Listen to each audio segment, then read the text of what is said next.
आगकू बढ़िला ओडिशा छत्तीसगढ़ महानदी आलोचना। महानदी जल विवादर समाधान पाई आज ओडिशा छत्तीसगढ़ मुख्य सचिव स्तर में बैठक होइतिला।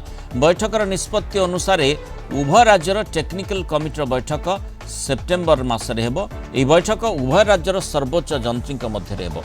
सेप्टेम्बर रे प्रति सप्ताह रे एही बैठक हेबो। महानदी जल विवादर समस्या चिन्हट समाधान पाई प्रयास कराजिबो। अक्टोबर मासरे उभय राज्यर मुख्य सचिव जल संपद विभाग सचिव स्तर में बैठक हेबो। डिसेम्बर सुधा उभय राज्यर मुख्यमंत्री मध्य बैठक हेबार संभावना रही। उभय राज्य को सुहाइला भली समाधान रास्ता बाहर करने को उद्यम करा जाउछि।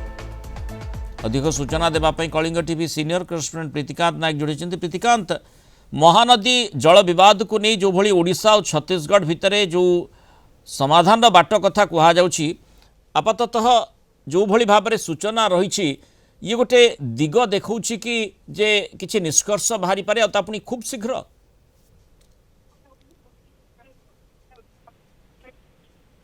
प्रीतिकांत देखो आपन को कही रखा चाहिए महानदी जल विवाद प्रसंग रे गोटे बड़ डेभलपमेंट आसी। ये डेभलपमेंट अनुसार आज उभय ओडिशा और छत्तीसगढ़ राज्यर मुख्य सचिवों जो गुरुत्वपूर्ण बैठक बसी से बैठक रे किसी गुरुत्वपूर्ण निष्पत्ति निया जायछि। से निष्पत्ति अनुसार जो रही सेप्टेम्बर मासरे ईआईसी लेवल अर्थात उभय राज्यर सर्वोच्च जंत्रीक स्तर रे बैठक हबो। आउ एथिरे निष्पत्ति ए जो बैठक हबो एटा प्रति वीक रे हबो। आउ ए बैठक रे कोन कोन समान करिवे ना से संपर्क रे मध्य निष्पत्ति हेछि जे ये जो विवाद है विवादर रूट को खोजे आउ समाधान रास्ताटा सामना को आणवे। ता सहित अक्टोबर मासरे उभय राज्यर मुख्य शासन सचिव आउ जल संपद विभाग सचिवों स्तर रे बैठक हबो। आउ ये बैठक सरिबा परे जहाँ रही सूचना रही तापरे उभय राज्यर मुख्यमंत्री ओडिशार मुख्यमंत्री आउ छत्तीसगढ़ मुख्यमंत्री से माने डिसेम्बर सुधा भेटिबे।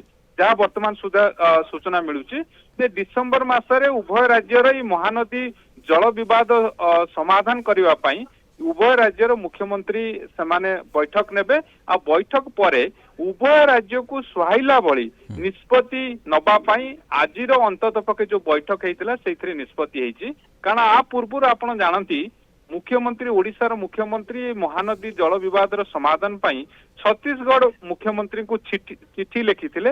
आ छत्तीसगढ़ मुख्यमंत्री मध्य तांकर जवाब रे ए बाबद रे आवश्यक पदक्षेप नबा पाई कहिथिले। आउ ता सहित निकट अतीत रे मुख्यमंत्री मोहन माझी जेतेबेले दिल्ली गस्त करथिले सेठी केंद्र गृह मंत्री जल संपद मंत्री एमानकु केंद्र मंत्री को सब भेटिकी महानदी विवादर समाधान करबा पाई मध्य केंद्र सरकार को दृष्टि आकर्षण करथिले। आउ आज तार डेवलपमेंट देखा मिली अर्थात महानदी विवाद आलोचना आगु को बढ़ी। आउ सेप्टेम्बर रे ईआईसी लेवल रे आलोचना हबो टॉक हबो। अक्टोबर रे चीफ सेक्रेटरी आउ वाटर रिसोर्स सेक्रेटरी टॉक हबो। आउ डिसेम्बर रे उभय राज्यर मुख्यमंत्री लेवल रे अर्थात समस्यार समाधान टिके फास्ट फॉरवर्ड हला भली जाना पड़ुची। किंतु कथा होची जे जो समस्या कथा आपण आलोचना करूछंती एवं ओडिशावासी आशा करूछंती समस्या रो समाधान रो बाट बाहरिबो। से समस्या जदि देखा जाए ताहले ओडिशा बेसी समस्या कबलित होईची। आमे विगत वर्ष मानकर देखिचे ताकु ने किभली भाव में विभिन्न प्रसंग उठी। वर्तमान एते अल्प अवधि भितर एते कम समय भितर से सब समस्यार समाधान हो पारिबो ना नहीं ये बड़ प्रश्न। और ता सहित उभय राज्यर किभली लाभ हेबो एठी ओडिशा जतेबेले बेसी प्रभावित हेउची ओडिशा तार ऑब्जेक्शन सबुबले देइछे ए प्रसंग रे सेठी छत्तीसगढ़ विशेष क्षतिग्रस्त होना। छत्तीसगढ़ बरम उपर मुंडे अनेक किछि निर्माण करिछि आमे जानिछे। तेणु से दृष्टिकोण ओडिशार समस्यार समाधान प्रकृत में होछि ना नहीं ता पर निश्चय प्रीतिकांत नजर रहिबो। देखो उभय राज्यर जितेबले ईआईसी लेवल ठू आरंभ करके टॉप ऑफिसर लेवल अर्थात चीफ सेक्रेटरी लेवल बैठक हम। तेणु उभय राज्य को सुहाइला जेहेतु उभय राज्य चाहूँगी जो विवाद है तार समाधान पाई। तेणु उभय राज्य समाधान पाई उभय चेष्टा करेंगे। सेतिपाई को लेवल रे टॉक हबो ता मध्य स्थिर होईची आजिर बैठक रे। प्रथम ईआईसी लेवल रे हबो सेमाने कारणटा खोजिबे आ तार रूटटा खोजिला परे समाधान रास्ता बतेबे।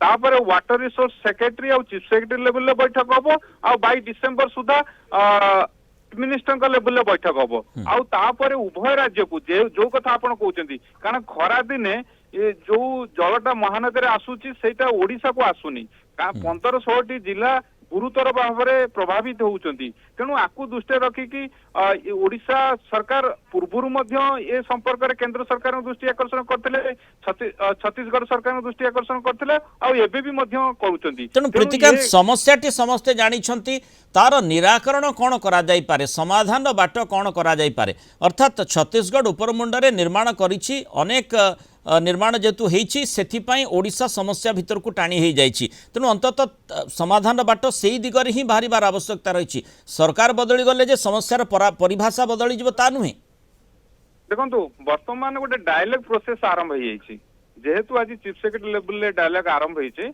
आ पर ईआईसी लेवल रे डायलॉग हबो तेणु जेतेबेले कथाबार्ता हुए अनेक समस्यार समाधान हुए तेणु ये जो दीर्घ म्यादी आ उभय राज्य को सुहाइला भली उभय राज्य चाहिए सेमानकु सुहाइला भली स्थिति हो तेणु आगु के डायलॉग पर जना पड़िबो ये केते दूर आगु को बढ़ुछि। धन्यवाद प्रीतिकांत आलोचना रे आम सहित रहिथिबार।